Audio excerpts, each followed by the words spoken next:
So I would like to introduce our speaker for this afternoon. And the speaker for this afternoon session is Rachel Moussier, and she is the Deputy Director of the Social Protection Program at WIGO. And she contributes to WIGO's research, analysis, and advocacy to extend social protection to workers in the informal economy. Now, since joining WIGO in 2016, she leads the childcare initiative supporting organizations of informal economy workers to organize for quality access to childcare services as part of social protection systems. Now, prior to joining WIGO, Rachel was the policy manager for the Women's Rights Program at ActionAid International, where she managed multi-country research and advocacy projects on addressing women's and equal responsibility for unpaid care work. And her earlier policy roles at ActionAid International were focused on global tax policy reform and public education financing.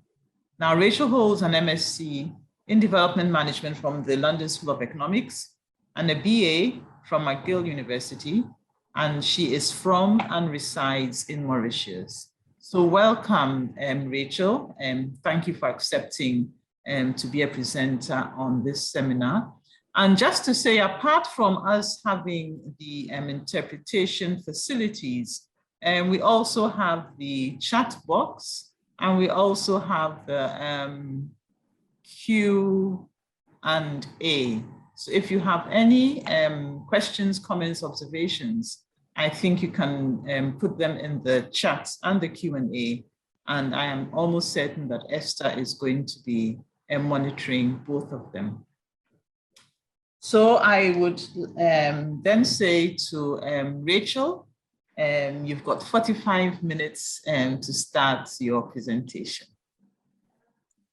Thank you, Professor Oduro, and thank you for this kind invitation from the Gender Equitable and Transformative Social Policy for a Post-COVID Africa, for this opportunity to share some of the work that we've been doing at WIGO. I'm just going to share my screen, so just give me 1 second now.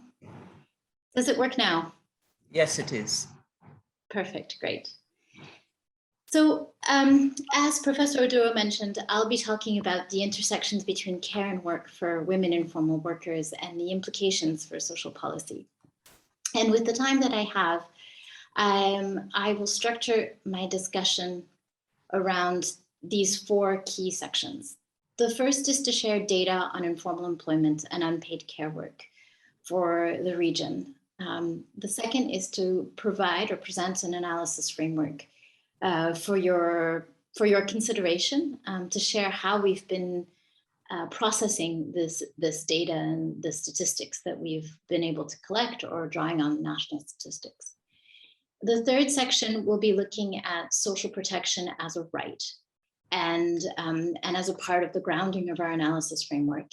And the final section, where I hope to spend more time, is looking at social protection policy examples. Now, I think a first step is for me to clarify our approach at WIGO. Just to give you a bit of background around the organization, WIGO stands for Women in Informal Employment, Globalizing and Organizing. And it's a global network with members coming from 3 key constituencies. So informal workers organizations, academics and researchers, and development practitioners. And our work is really starts from informal workers' employment arrangements to assess the economic, institutional, and social constraints they face to improve their working conditions. Much of our work is focused on strengthening organizations of informal workers across Africa, Asia, and Latin America, so they can build representative organizations, bargain collectively, and negotiate for better terms of engagement with the key sectors that control their access to productive resources and exclude them from social protection measures. For instance, for informal workers working in public urban spaces, such as informal traders, market traders, street vendors, waste pickers. A key economic institutional actor is the municipality. So we have a dedicated program on urban policies, for example. The social protection program at WeGo is amongst the smallest, and we focus on how social services, social insurance, and social assistance can address the risks workers face due to their unfavorable integration into the labor market. And our approach is grounded in international labor rights standards, which include social services, social assistance, and social insurance in the definition of social protection. And I will come back to these standards later on. I think we certainly share Professor Adesina's description of social protection as defined by international financial institutions and many bilateral donors around three key main features, including an excessive focus on the ultra poor, the preference for means testing and targeting, and the disconnection between the social and the broader economic aspects of development policymaking. Within this framework, promoted by institutions such as the World Bank, informal workers, up until the pandemic, were nowhere to be found in this perspective. They were not poor enough or not considered to be poor enough or of working age, and so could not benefit from limited cash transfer programs, nor did they necessarily have an employment relationship through labor regulations that could integrate them into social insurance schemes. And so they didn't appear on the social protection agenda. And I'd like to propose here that the COVID-19 pandemic has changed some of that landscape, certainly not entirely, but it's certainly changed it for workers in the informal economy. So up until the COVID-19 pandemic, our approach at WeGo to social protection was mainly focused on access to healthcare and childcare services, as these were the key social services informal workers identified through their organizations that they wanted to advocate around. They wanted access to healthcare, access to childcare, to reduce the severity of the risks they face at work and allow them to engage in paid work to earn more, while guaranteeing better care for current and future generations in their households. And it's only during the COVID-19 pandemic that our work has started to focus as well on social assistance and social insurance, because informal workers organizations wanted to learn more about these systems, and because governments were expanding their efforts to reach informal workers through social assistance and social insurance schemes. So this is changing what informal workers expect from the state when we say social protection and how the state approaches informal workers. However, I'd have to say that international financial institutions such as the World Bank continue to adhere to a residual form of social protection focused on social safety nets for the deserving poor. And they've now extended that to include voluntary savings schemes for informal workers. Again, without questioning the economic and institutional factors that maintain poor working conditions and low earning for most informal workers. So in this presentation, I use the term social protection, but it's a more expanded understanding. It's to refer to social services, social assistance, and social insurance measures that could transform women informal workers' terms of engagement in the labor market and support gender equality. So what does the data on informal employment and unpaid care work show us? I think the first starting point is to look at labor force participation rates among women. So I have to say, sadly, these are not Pan-African statistics because the ILO tends to articulate statistics in two regions, Sub-Saharan Africa and North Africa. So just to say that women's high labor force participation rates is mainly in Sub-Saharan Africa at 60%. Men's labor force participation by comparison is at 71%. So it's not a huge difference.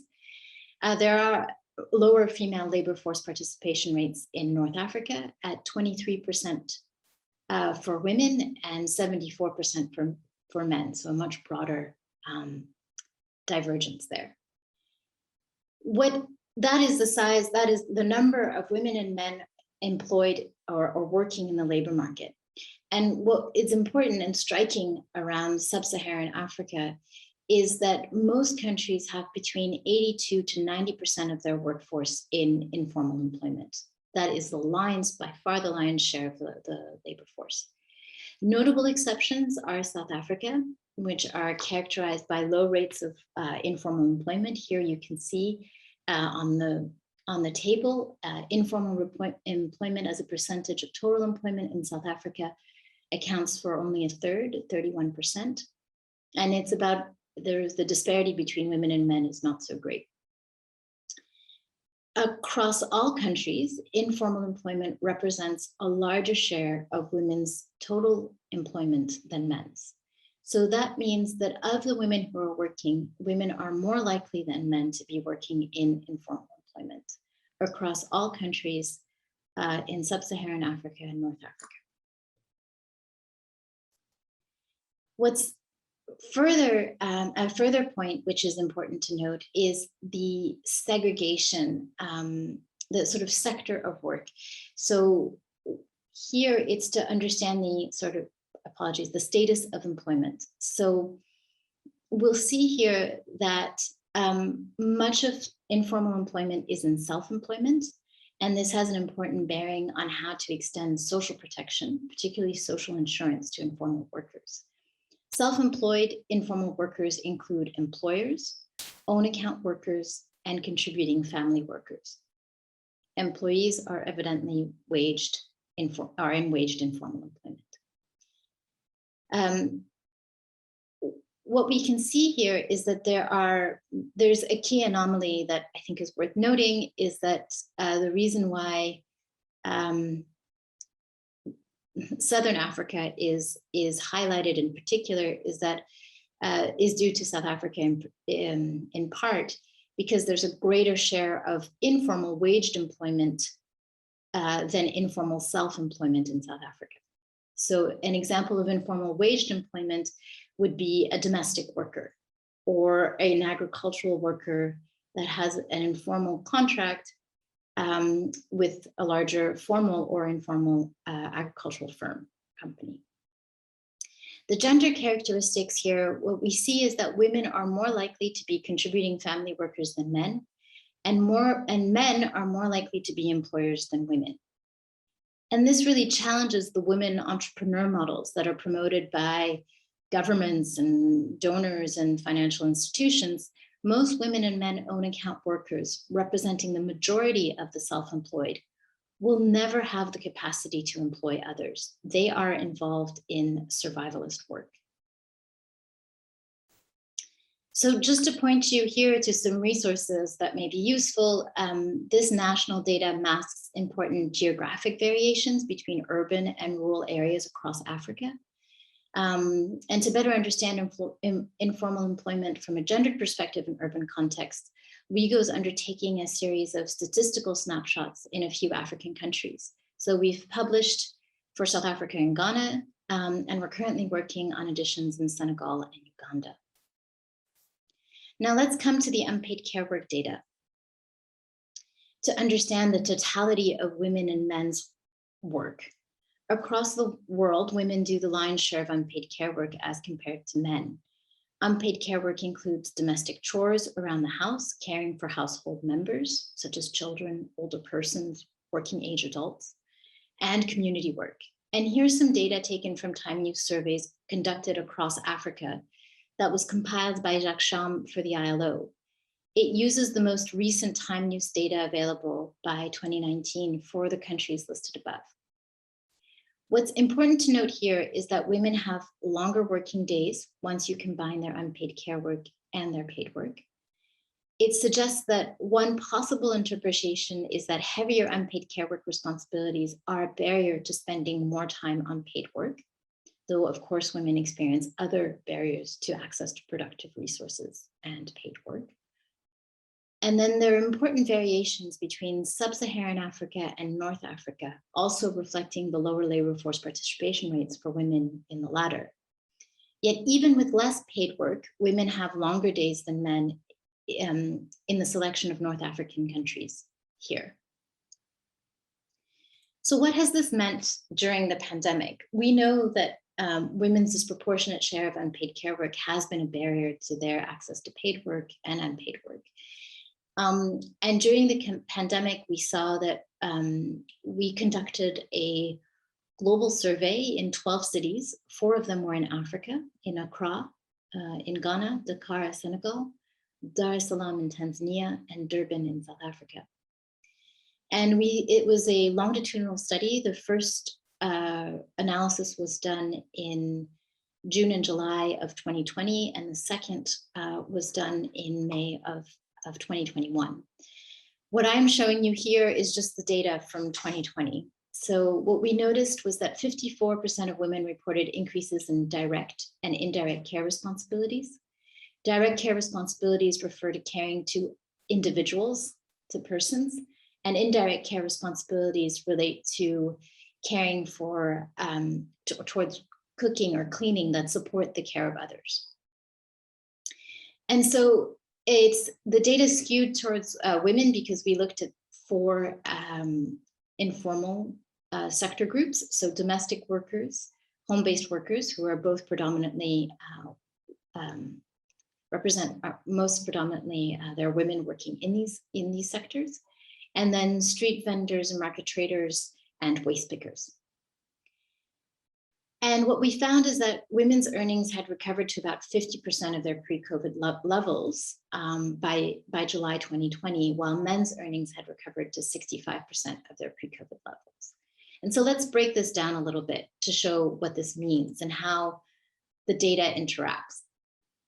So what we saw is that days worked, that women and men who noted an increase in care responsibilities once lockdown measures were imposed, worked fewer days than women and men who reported no increases in care responsibilities. So we really see that distinction. Among men, an increase in care responsibilities was not associated with fewer working days in April, but it did coincide with fewer working days after April, perhaps suggesting a slower return to work coincided with an increase in care responsibilities, but there are other factors to consider.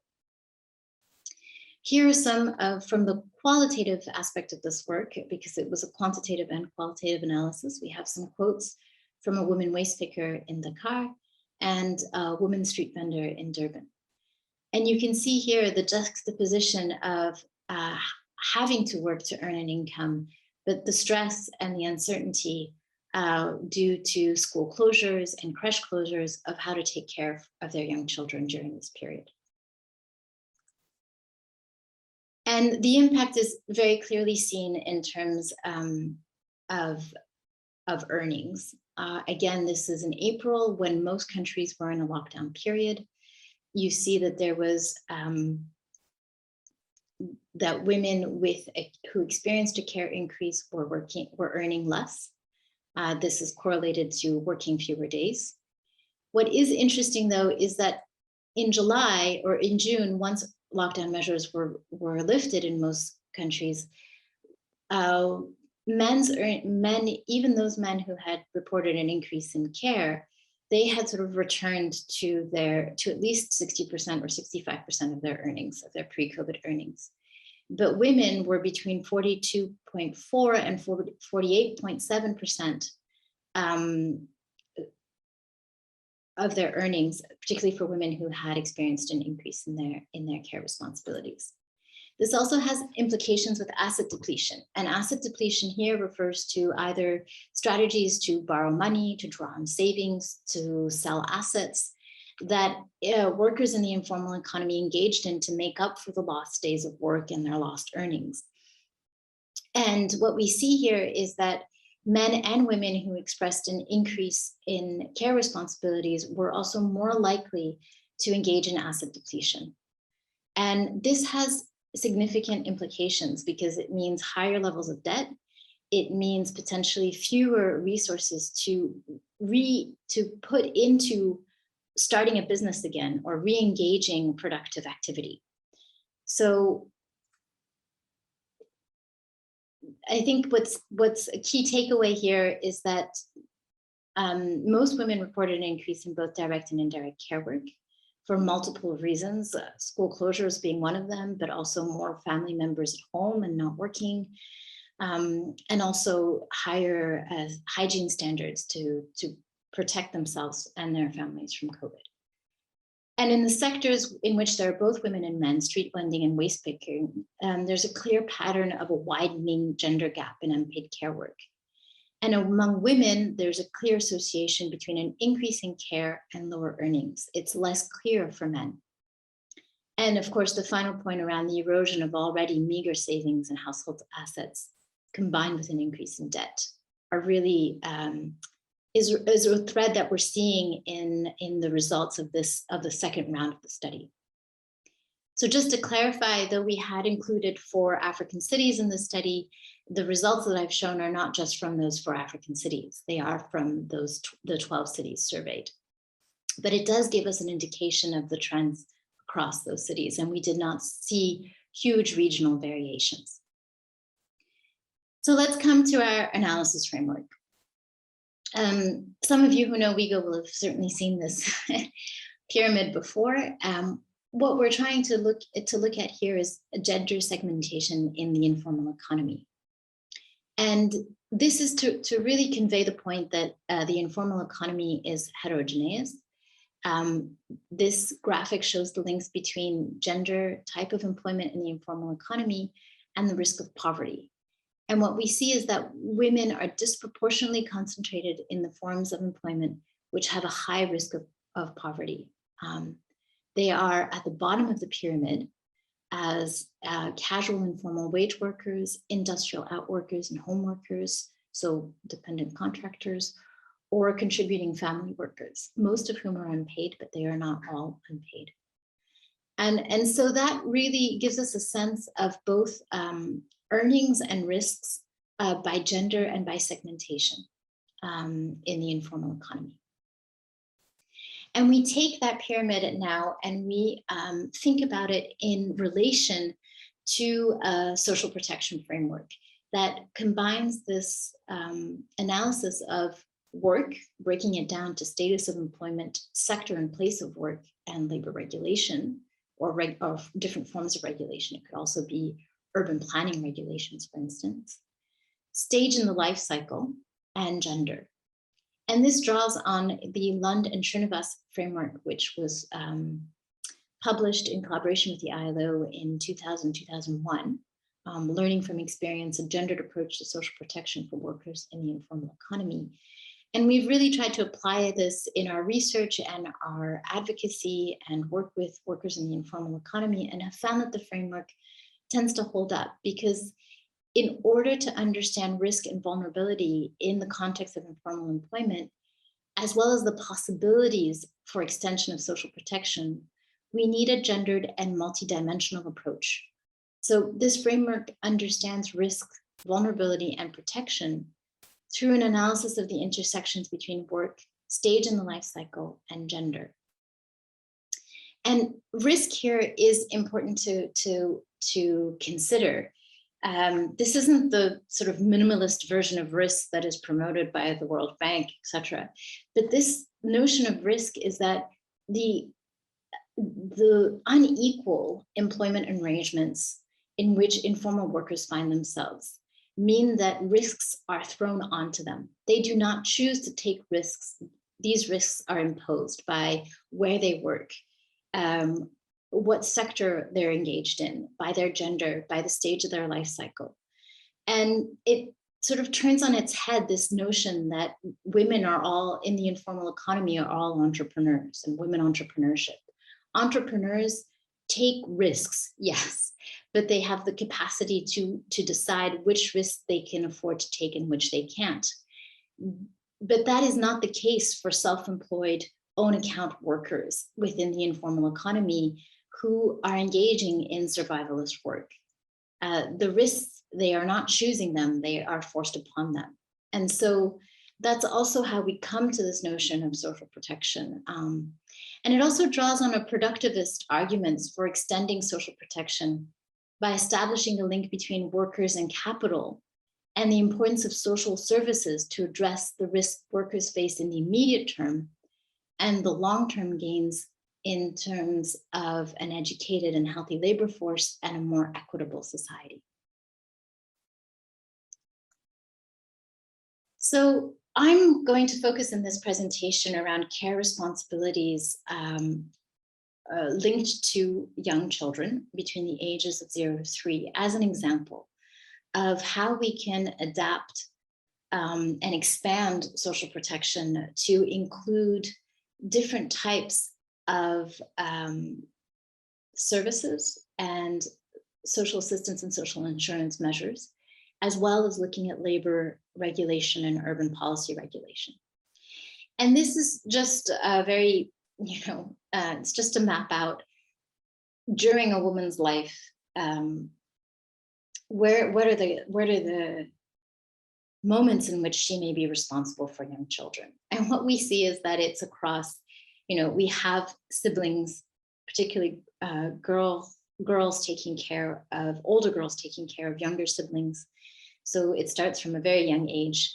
We see that after, of course, maternity, women are, after a pregnancy, women are responsible in a very immediate sense for childcare, and that continues throughout their working lives. They may also be responsible for the care of older persons, and even in older age, they may be responsible for childcare. Much of the research we've done in South Africa, for instance, has looked at primary caregivers because many of the children, for instance, coming into the markets with their primary caregivers, those primary caregivers are their grandmothers or an older aunt. They're not necessarily their mothers or or a parent. So I think that that notion of childcare across a woman's life cycle is one that is very relevant in the African context and across. So social protection as a right, I think, we are working both within and outside of the labor movement. A big part of WIEGO's work is about building up organization of informal workers organizations and linking them up to trade unions. So for instance, in Ghana, we're working with the Ghana Trade Union Congress and UNIWA to make links between informal workers organizations and those established trade unions. And there's a lot of momentum across Africa. We see this in Togo, in Senegal, in Zambia, of where trade unions are increasingly approaching workers in the informal economy and organizing workers in the informal economy. And this is why it's in part, but not the only reason, why we feel that drawing on ILO conventions and recommendations around social protection can be very useful tools for workers to engage with trade unions representing workers in the informal economy, and using this language and the tools that are provided through ILO conventions and recommendations. And this is just a list of the most relevant conventions and recommendations for extending different forms of social protection to workers with family responsibilities, particularly for women and men caring for young children. And I'd like to specifically highlight recommendation 204, the transition from the informal to the formal economy, because it represents a significant gain in that it makes it provides a comprehensive approach to how to extend social protection to workers in the informal economy. It mentions social assistance, cash transfers, also social insurance, such as health insurance schemes. But importantly, it mentions the complementarity and the necessity for social services. And it speaks about universal public services, just as it talks about the universal extension of social assistance and social insurance measures. And I think that is, it sets it apart from a residual World Bank approach. I think that's important to note. And it does present a tool for workers in the informal economy to use. And WIGO was directly involved in those negotiations to ensure that workers within the informal economy were represented and had a say in the way that the recommendation was formulated as much as possible. So let's come to the social protection policy examples. Given that we're focusing on the 0 to 3 age group, I want to present a continuum of care and protection. Here, we're looking at different kinds of services and social assistance and social insurance schemes. It is, caring for a young child between 0 to 3 is is very intense period for working women. And pre-primary education usually starts at 4 or 5 years old in most countries across the region. And so it's really that 0 to 3 period where there is limited social policy infrastructure available to cater and address the needs of working women, both within the formal and the informal economy. So the continuum of care is plotted against the totality of women's work and considers that these social services and social insurance and social assistance measures cannot be seen without also improving working conditions. So we want to keep that dialogue between economic policies and economic working conditions and social policy. They alone cannot address the varied and intersecting inequalities women and informal workers face in the labor market. So these provisions around care and protection would be essential, but they are not sufficient because women face multiple forms of inequalities in the labor market, in part due to their class, their access to productive resources, their ethnicity, their migrant status, as well as their gender. And in the slides below, I'll review these protections one by one to first plot out the specific risks women informals face, drawing on our framework of analysis, and then proposing examples of policy responses. So the first, pre, peri, and postnatal health care. The specific risks due to gender, age, and sector of work that we've seen amongst women informal workers is that young women have a greater need for sexual and reproductive health services, but fewer resources to access them. Pregnant women, informal workers, lack protective personal equipment. Certainly during the pandemic, this was a key issue. But even prior to the pandemic, many street vendors or market traders and waste pickers spoke of miscarriages, of early deliveries, because they were exposed to harmful pollutants at work. So the sector of work and the place of work here intersect with gender and age. And some of the barriers to access, we saw that to access these healthcare services, for instance, is that for self-employed workers within a health insurance model, they had no employer to contribute to health insurance. And they were often unable to pay for the premiums themselves because their earnings were so low, particularly for younger women. For those who are in waged employment, such as domestic workers, there was a lack of enforcement of employer obligations to contribute to health insurance, if that existed, if the legal precedent existed. It does not always exist. The low earnings for younger women or women within the informal economy generally means that they can't cover the direct and indirect costs of healthcare services. When a street vendor goes to visit a healthcare clinic, that means one day off of working, as well as additional costs of transport and potential costs of out-of-pocket fee costs for accessing healthcare services and medication if necessary. So there are significant both direct and indirect costs of going to a healthcare center. And we also see that long and irregular working hours are a barrier because healthcare services are not available during informal workers' working hours. And so what are some of the social policy responses that could be possible? Here we look at, for instance, universal healthcare based on the right to health and public service delivery. This is different from universal healthcare coverage. We see that for there are health insurance schemes across the continent, and health insurance for informal workers with contributions from employers and the state are potentially one way to go. But certainly for self-employed workers, thinking of subsidized rates by the state. So there's an example of this in Ghana, where in 2012, WeGo supported, in collaboration with KIA associations in Accra, advocated with the Ministry of Health that KIAs received a significantly reduced annual premium to register with the National Health Insurance Scheme of $2.50. This is 2 USDs. And instead of the rate, which was at $10, $15 and fluctuating, because the earnings of a KIA per day were only around $2 to $3 a day. And they had cited that paying that premium was a key barrier to their registration, even though as younger women in the informal economy, they would certainly have benefited from pre, peri, and postnatal healthcare.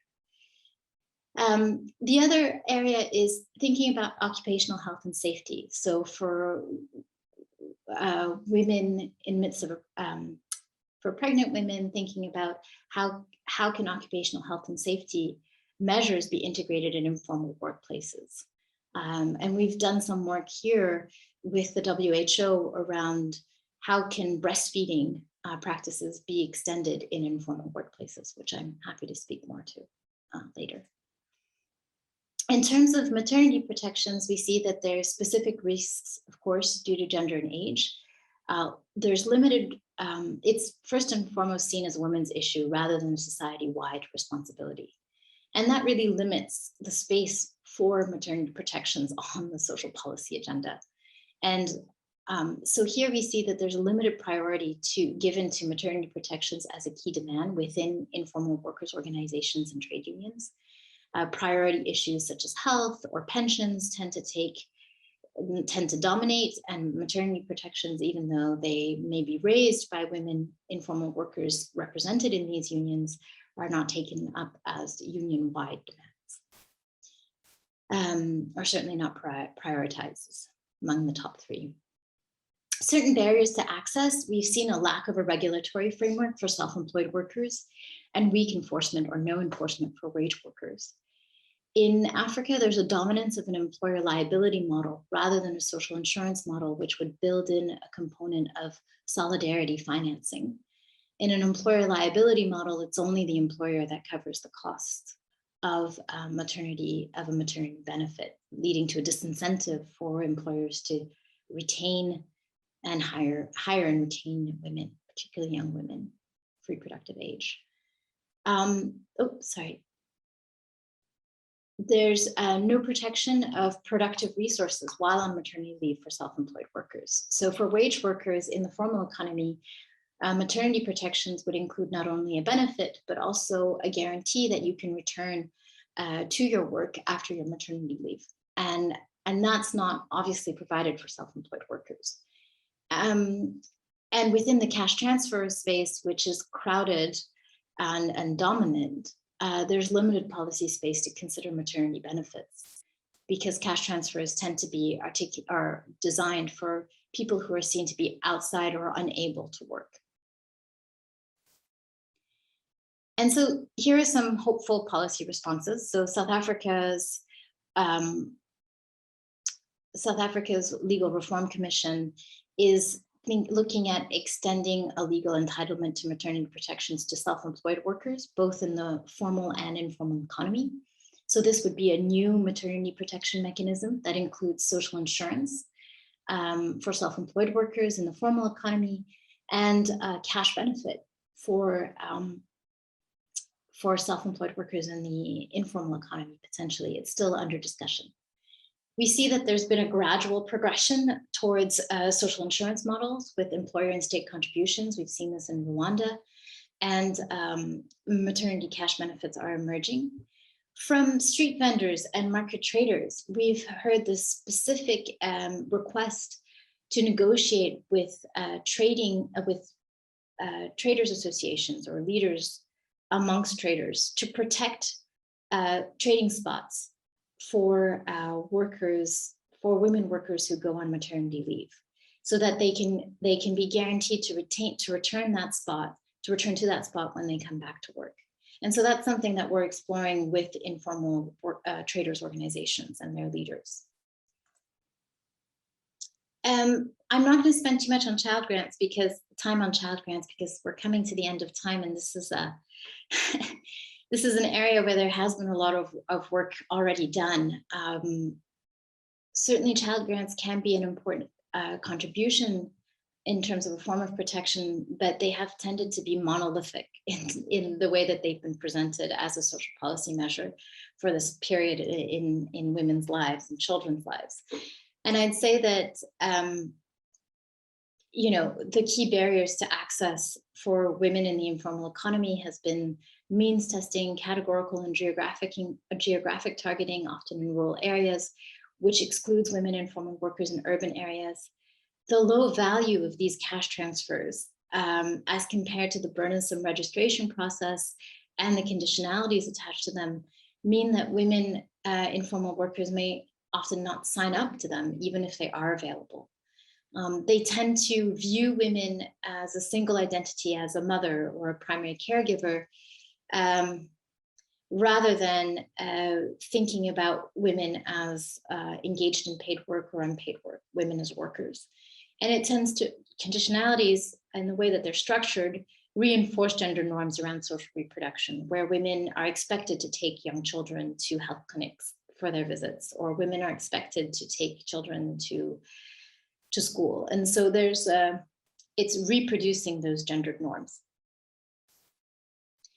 And so some social policy responses, South Africa has a quasi-universal social child grant. It's based on affluence testing rather than means testing, which is more inclusive. They focus on primary caregiver rather than the mother. There are no conditionalities attached, or very limited conditionalities attached, and the notion of progressive universal expansion. So many countries in Africa have a form of child grant. And the idea is that that could be the beginning to progressively extend that to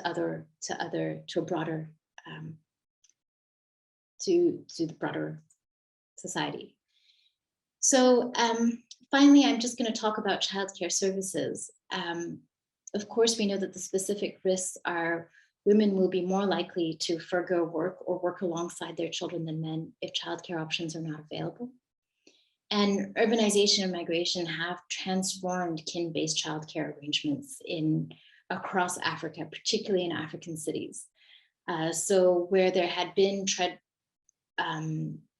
reliance on elders or community members to take care of young children, those structures we find in speaking to workers in the informal economy have disappeared or are threadbare, because many of those family members are also engaged in informal employment and do not necessarily have the time or the resources to care for young children.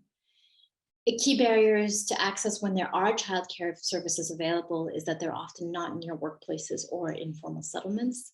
The opening hours don't match working hours for informal workers. So informal traders, for instance, come to the market at 5 or 6 o'clock in the morning and don't leave until 6 p.m. So that poses a challenge in terms of the uptake of childcare services. Childcare costs are high, and it's often seen as a private service with little to no state support across Africa. And there's a lack of trust in childcare providers. This came up frequently in focus group discussions with informal workers organizations. So of course, we're looking at the reform of national ECD policies at the moment to consider informal women workers' needs. This is happening in Ghana. We're also looking at the reform of ECD policies in South Africa, where the childcare sector came near to collapsing during the pandemic because it relied on informal employment in terms of childcare workers, and it was catering to informal workers who couldn't pay the fees anymore because they weren't working. So it's brought in a really strong component about public financing for childcare services. What does that look like? What does it mean in countries where there is significant budget constraints? how do we prioritize childcare? And then thinking about childcare services in informal workspaces, one of the ways in which we've been engaging in ECD policies is to say, these policies are quite vague, and let's think about what is the intersection between ECD policy and urban planning to think about childcare services in a market or on city streets for street vendors and market traders. And that's been experimented and piloted in Rwanda, for instance, through UNICEF with cross-border traders, and Ghana in our engagements in Accra and in Durban, we're looking at extending or at least strengthening childcare provision in informal markets.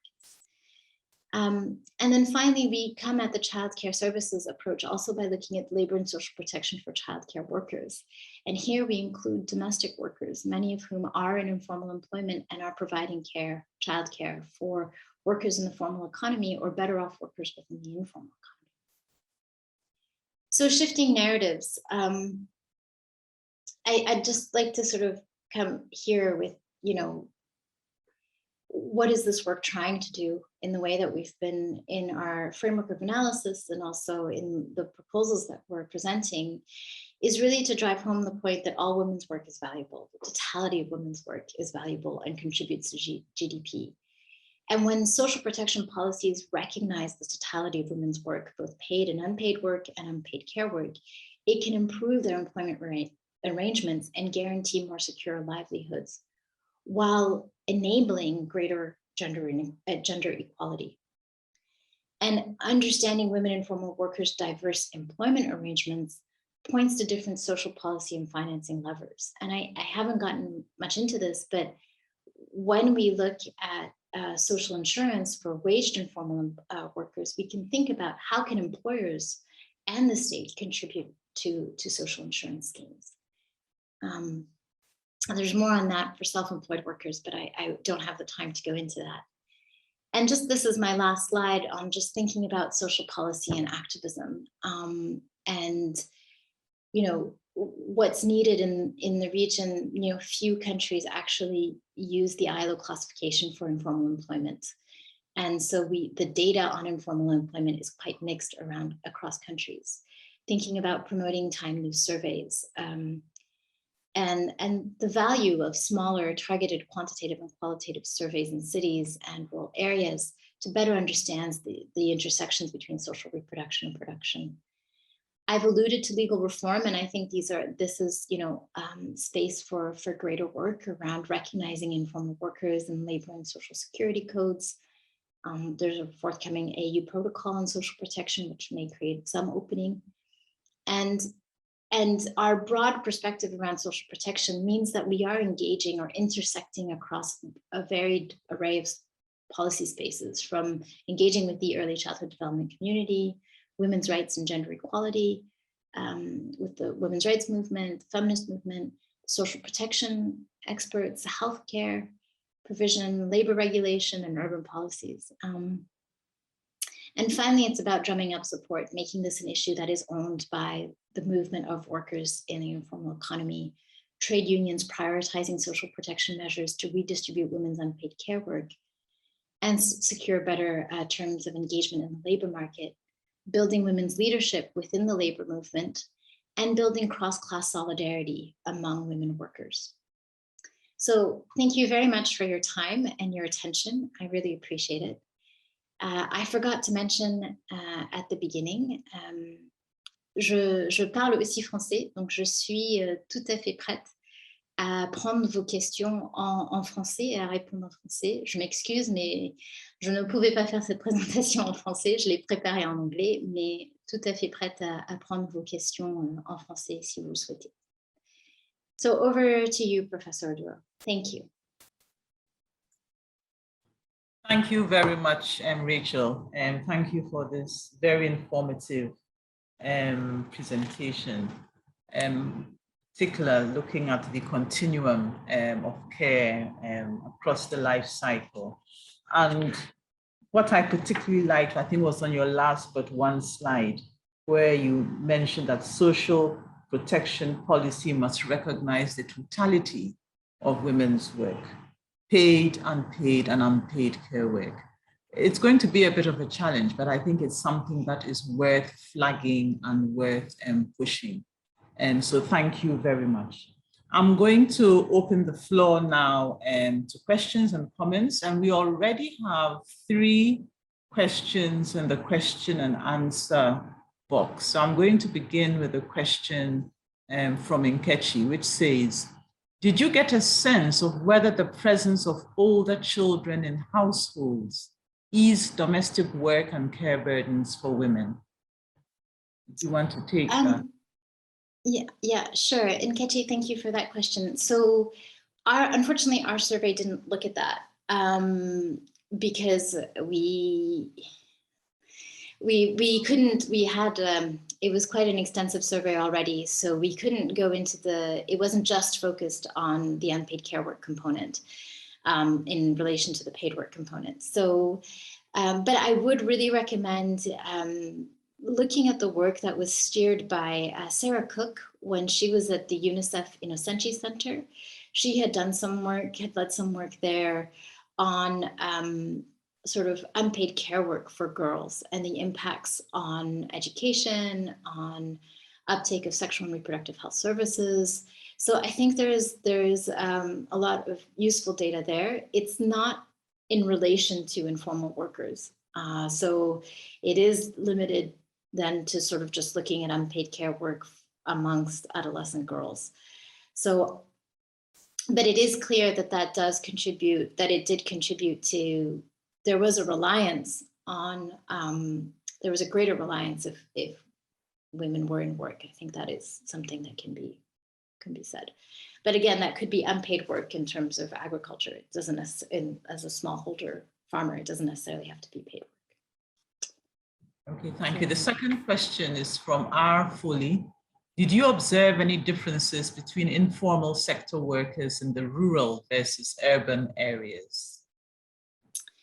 So our work at WeGo focuses only on workers in the urban space. So we don't have any data to compare with workers in rural areas. And that's just a focus of our work. But perhaps others here who have done more research with in rural areas can share, if time use surveys if you look at national time use surveys, you are able to disaggregate between geographic areas, and many of them you can do that. So you can get a sense of how unpaid care work responsibilities are different between in rural and urban areas. But unfortunately, to then superimpose structures of informal employment on top of that, again, it's too many pieces. So it's hard for us to give you that information. Okay, and we have a I see that from Newman. Yeah, so I've read this question, Professor Duro. So I'll just so South Africa is actually one of the countries that keeps the best labor force data on the informal economy, and on a quarterly basis. And one of the things that we found here is the importance of differentiating between the informal sector, which includes informal businesses, and informal waged employment. And in South Africa, informal waged employment is more significant than informal businesses. So one of the ways that we have, in terms of extending social protection, particularly to those and I think within informal businesses, if you remember the tables that I shared, there are very few who are actually employers. So, in terms of a business proper, it does not represent a very large share of informal self-employment in South Africa, and therefore not a very large share of informal employment in South Africa generally, because the key structure is informal waged employment. So, the businesses that are seen to be avoiding or evading taxes within the informal economy represent a very small part of the informal economy. And so other mechanisms have to be found in terms of, and taxing those businesses will not, particularly in a context like South Africa, will not raise substantial revenue. And it is, given the low earnings of informal workers as own account workers or contributing family workers, they tend to be below the tax threshold anyway. And so it's not really possible to tax them either to finance social protection policies. And so what we have tended to encourage, so the South African model is interesting because for waged employment, they have, for instance, included domestic workers and agricultural workers, seasonal agricultural workers who are in informal wage employment in most cases, in the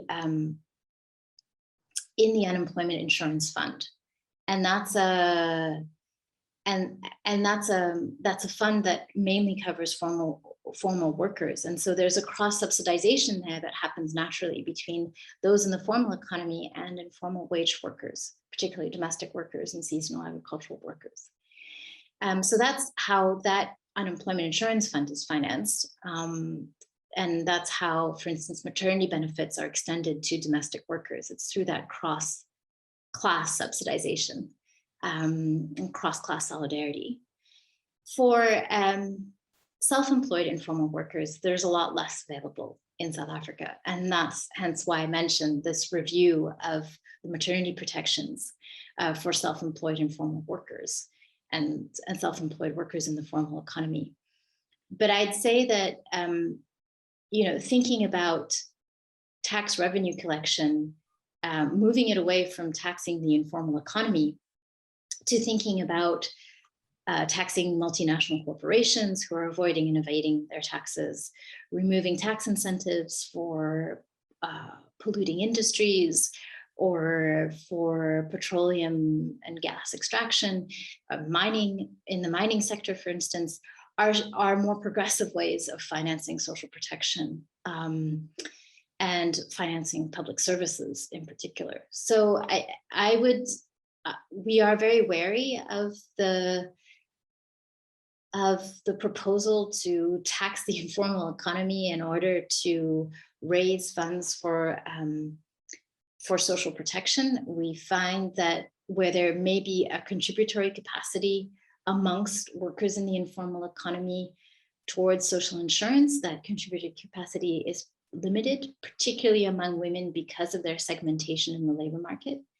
And so that it's very important to think about cross-class solidarity and subsidization in existing social insurance schemes rather than creating separate schemes for informal workers, but having that solidarity with the formal economy, and also thinking of state contributions or state subsidization of those contributions, because otherwise social insurance schemes will just not be accessible to women informal workers by and large. Yeah, thank you. There's something in the chat, I don't know if you've dealt with it already, and this is, can you mention some maternity entitlements that are extended to self-employed workers in the Republic of South Africa? The benefit that immediately comes to mind is paid maternity leave, but that would not be relevant for self-employed workers since there isn't an employer to give that leave. Yeah, so this is what I was just saying. This is why the South African Legal Reform Commission is reviewing the labor and social security codes to see how they could actually extend maternity protections, mainly in the form of maternity benefit, to self-employed workers generally, and therefore making a distinction between self-employed workers in the formal economy and self-employed workers in the informal economy. And the most likely way to do this is to include self-employed workers into the social insurance fund, so the unemployment insurance fund, where they would be expected to make a contribution. And that's a good way to cross-subsidize contributions from employers in the formal economy and workers in the informal economy with those from self-employed workers who will be only who will only be able to make the contributions for themselves, because one of the ways in which self-employed workers are discriminated against is that they're often expected to provide not only their contributions as a worker, but also the employer portion of the contribution as well. And that's often a disincentive for them to sign up to social insurance schemes because the cost is just too high. So there are different mechanisms that are being explored. It's very much a live policy process. And so I'd really recommend you look at the proposal that's up on their website for the South African Legal Reform Commission. I think it came out in July of last year, and feedback was open until October of last year. So I think it's a space to watch, because I think it will certainly be an important example. Okay, thank you. We've got lots of questions. So the next one is, how do we provide childcare within enclosed markets like Kumasi's Kijitia or the Makola market in Accra, Ghana? How would that look? So we're actually working, so we're actually working in Makola market at the moment. And my colleague Dorcas Ansa, who leads the WIGO Focal Cities work in Accra. And what we have started engaging in is developing specific guidelines for childcare services in and around markets, working with the Accra municipality and the Ga East municipality. And this has been we've created a reference group around these guidelines, which brings together informal workers organizations, the market leaders, childcare center managers, because there is a childcare center in Makola Market already.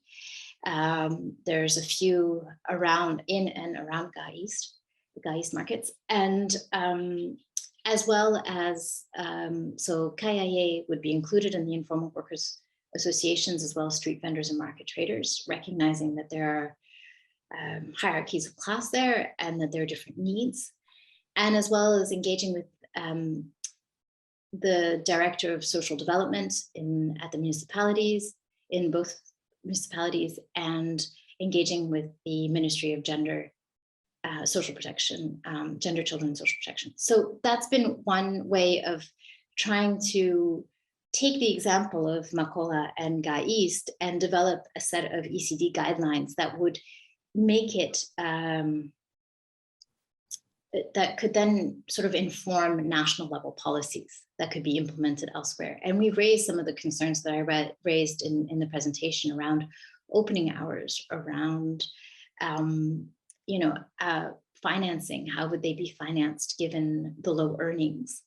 Makola Market already has a system where they subsidize, where market traders can sometimes cross-subsidize the fees for KIAs by either reducing the fees or allowing them to skip daily fees, or providing payment in kind through goods.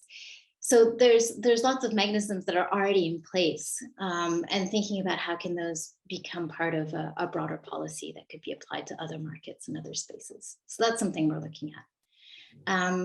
UN Women did a write-up of the work that we've been doing in Accra, and I'd very happy send a link to that. It was in their latest Progress of the World Women's Report.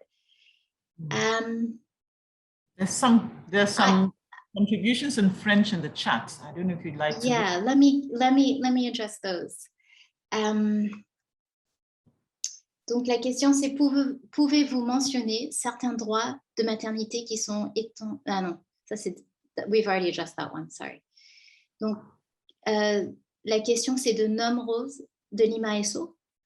Quel accueil les femmes du secteur informel accordent aux quelques mesures de protection sociale qui leur sont accordées?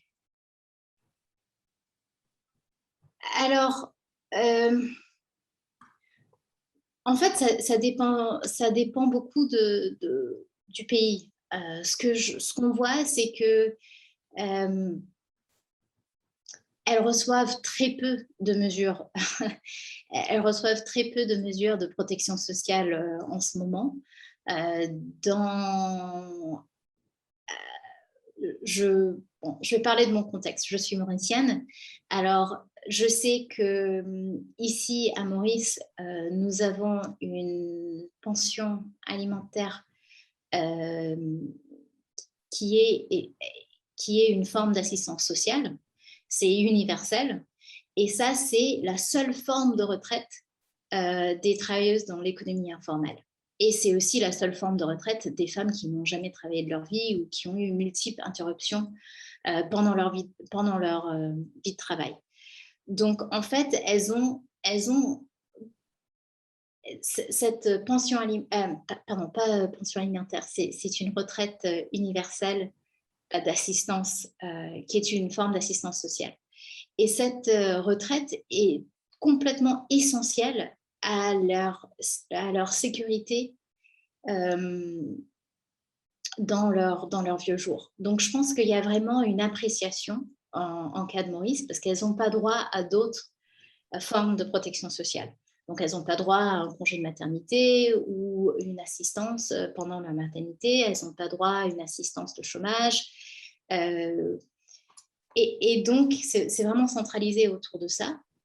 Ce qu'on voit, c'est que de plus en plus, on est abordé, par exemple, par des associations de travailleuses de l'économie informelle au Togo qui s'organisent en ce moment pour étendre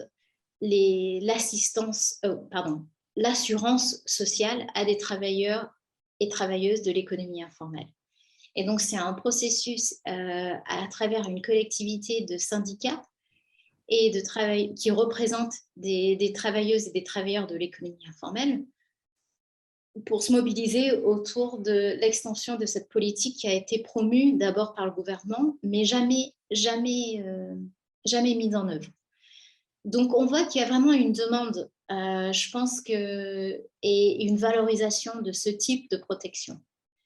Après, ouais, je vais m'arrêter là. Vous pouvez me poser d'autres questions autour de ça, mais je m'arrêterai là. Professor Oduro, would you, any other questions you would?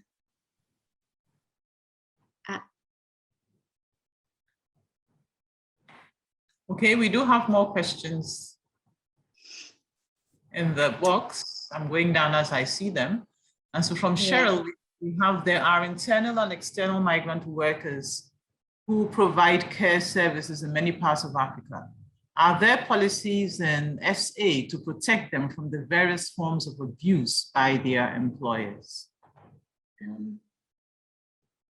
Yeah, so SADSAWU is the South African, I can't remember exactly the acronym, but it's one of the largest domestic workers unions in South Africa, and it's in South Africa and affiliated to COSATU. And they have certainly taken up the issue of, for instance, migrant domestic workers.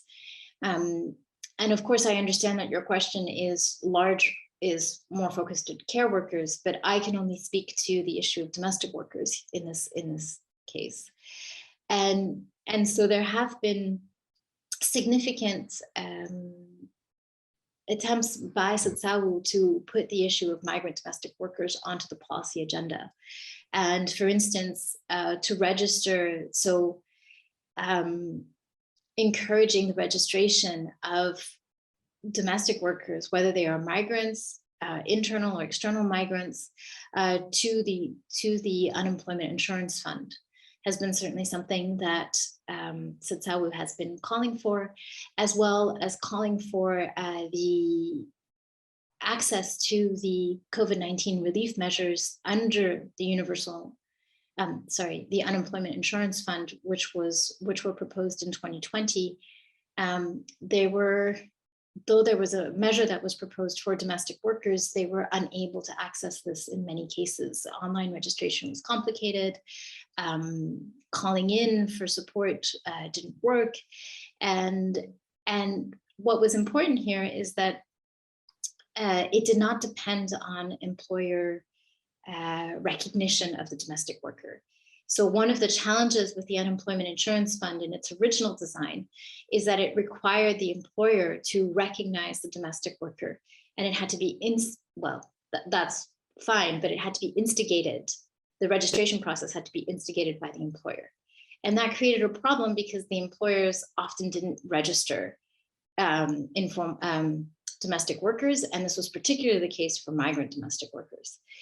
And so what's changed with the COVID relief measures under the CHEERS program is that they have encouraged domestic workers to sign up themselves. But then there were problems with that registration process.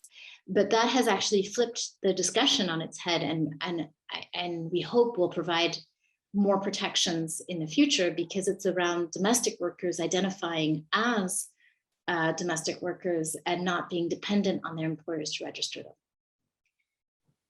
I'm sorry, I can't speak to the broader sort of care services. We have a quick, sorry, go ahead. No, please go on if there's something in French you want to respond to.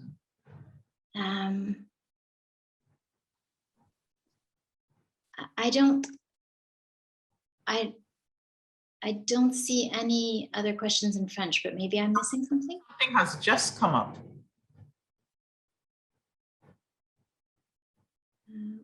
Where do you see that?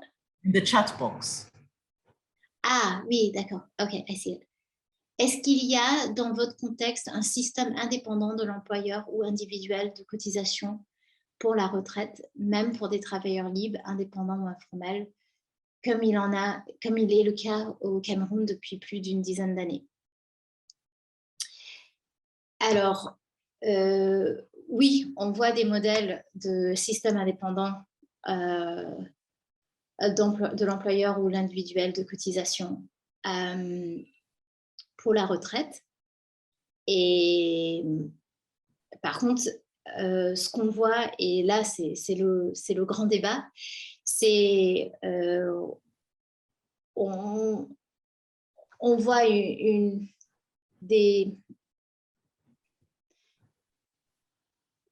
on voit des systèmes différents. Donc, par exemple, au Rwanda, il y a un système c'est simplement un système, c'est pas forcément de retraite, mais d'épargne. Et puis, bon, c'est lié avec, ça va vers l'idée d'épargner pour sa retraite. Et donc, ces systèmes-là, on en voit de plus en plus, c'est des systèmes souvent volontaires, donc bénévoles, où on s'enregistre bénévole. C'est à l'individuel de s'enregistrer, c'est pas une obligation. Le problème avec ces systèmes d'épargne, c'est que il y a beaucoup de travailleurs dans l'économie informelle qui à un moment d'une crise, soit comme une pandémie mondiale ou quelque chose de plus simple, des funérailles, des coûts de funérailles ou l'éducation d'un enfant, vont prendre de cette épargne. Et donc, en fait, des systèmes d'épargne qu'on a pu voir au Rwanda, au Kenya, existent, mais ils ne fonctionnent pas très bien. On a vu aussi des systèmes d'épargne, de retraite pour des travailleurs informels. Encore une fois, là, le problème, c'est vraiment ce manque de cotisation du secteur formel et de l'État. Et donc, des épargnes pour des cotisations que pour la retraite, des travailleurs du secteur informel qui sont indépendants, leur moyen de cotisation est assez faible. Et aussi, il y a beaucoup de choses qui doivent s'adapter. Donc, il faut imaginer qu'un travailleur dans l'économie ou une travailleuse dans l'économie informelle ne peut pas faire des contributions mensuellement. C'est peut-être plus simple pour elle de faire des contributions par jour ou par semaine, de plus petits montants, parce que c'est très compliqué d'épargner sur un mois, parce que les dépenses vont plus vite, parce que les revenus sont plus faibles. Donc, on voit vraiment que les systèmes de cotisation pour les retraites sont toujours adaptés avec, en tout cas dans la plupart des cas, je ne connais pas la situation, le cas spécifique du Cameroun et ça m'intéresserait d'en savoir plus. Donc, s'il te plaît, profitez de partager avec nous. Mais ce qu'on voit, c'est que souvent, ces systèmes d'assurance sociale sont pas soutenables ou sont pas adaptés aux revenus et les formes de cotisation nécessaires pour l'économie, pour les travailleuses dans l'économie informelle. Et sans cette contribution de l'État, les cotisations resteront très très faibles. Et donc la sécurité que ça offre en termes de retraite restera faible. Je ne sais pas si ça répond à votre question. Je vous encourage, on avait écrit une publication avec le PNUD et l'OIT sur l'extension de l'assurance sociale aux travailleuses et travailleurs de l'économie informelle l'année dernière. Et il est traduit en anglais et en français. Donc, si j'ai un moment, j'enverrai les liens après.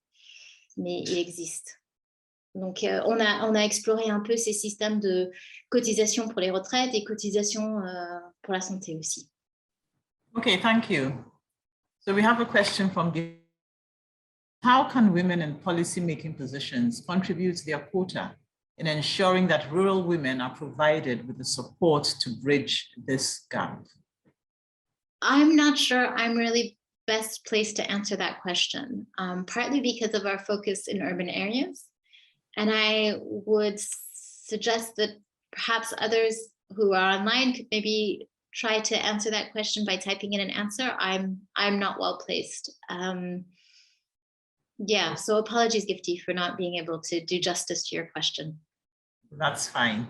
So we also have an observation from, or a question from Julius. It's, in your research, did you find out the influence on culture on unpaid care work?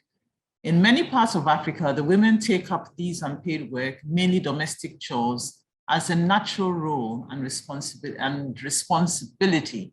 Any attempt to reverse this may attract resistance from women, especially the rural women. Certainly not we haven't done the sort of work around unpaid care work through WeGo, because our interest is really that connection between paid work or unpaid work and unpaid care work. What we have looked at, I mean, we have certainly seen, I think this is very much, it is very much gendered norms in terms of the division of labor within households.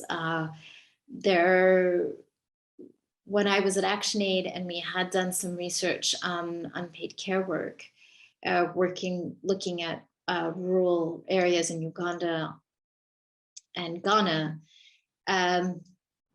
there was, how can I say it? There was, I don't think it was ever as black and white as the sort of, you know, there was great interest in thinking about access to public services and access to infrastructure to redistribute that work, to make that work easier. And I think part of that redistribution process is what also helps to shift gender norms. So I think it's very difficult to limit this conversation to, I think it's dangerous to limit this conversation to a sort of the sort of cultural or the way in which unpaid care work is natural for women, because that seems to suggest that they wouldn't want those public services, or they wouldn't want the infrastructure, or they wouldn't want the redistribution of some of those roles, when actually I think the conversation is far more nuanced. And if a rejection of unpaid care work could actually lead to greater paid work opportunities, does that also change in how people see this as a natural extension of women's responsibilities? But of course, I mean, so I think we need to focus both on the structural components and the ways in which governments have benefited from women's unpaid care work to not provide these services, because they knew that those services were being provided through individual households, and within those individual households, it's girls and women. And so they pick up that lack of service provision and those lack of measures, be it through social assistance or social insurance. So I'd really, yeah, I think there could be forms of resistance. I certainly wouldn't deny that, but I think that cannot take away from the way in which labor, women's labor, is structured and organized in society based on a much broader economic structure that puts us in a situation where this becomes a natural way of doing things, and where that what seems natural is actually can also be a form of exploitation, where women work longer hours and they are less likely to have a pension, they are less likely to have access to healthcare across their lives. So yeah, I'll stop there, but happy to come back on that. I'm going to take, I think, the last question, much as we do have a number of others because of the time. So this is from Aliu Barry from Guinea. And he asked, would you say that Anglophone Africa is making significant progress in social policies in the informal sector compared to Francophone Africa? Is this linked to the legislation system? Have you noticed differences between these countries coming to barriers to social policy improvement? I'm not sure that I have a sufficiently comprehensive view of social protection policies, of the extent of social protection policies in Anglophone Africa versus Francophone Africa. And I would actually be wary of these of this kind of distinction, because, for instance, I referred to it briefly, but the work in Togo is really quite incredible in terms of the collaboration between informal workers' organizations and trade unions, establishing social insurance mechanisms for informal workers, for self-employed informal workers. That's not happening in many parts of Africa, period. So I think there's some really interesting work there. In Tunisia, for instance, they're exploring a mobile app for rural smallholder farmers, or women smallholder farmers, or sort of daily wage laborers in the agricultural sector, a way of them to contribute through a sort of mobile money method. And that could potentially be a game changer in how rural women, particularly older rural women, contribute and have access to subsidized pensions in their old age. So, and equally, there are interesting examples in Anglophone countries. So I think that where we are seeing some, I've just commissioned a piece of research on extending social protection for domestic workers, and here the legal framework is really interesting, because looking at Francophone countries, the legal framework does not exclude domestic workers around the labor code and the social security code. So it could be imagined that you could extend maternity benefits to domestic workers in Francophone countries.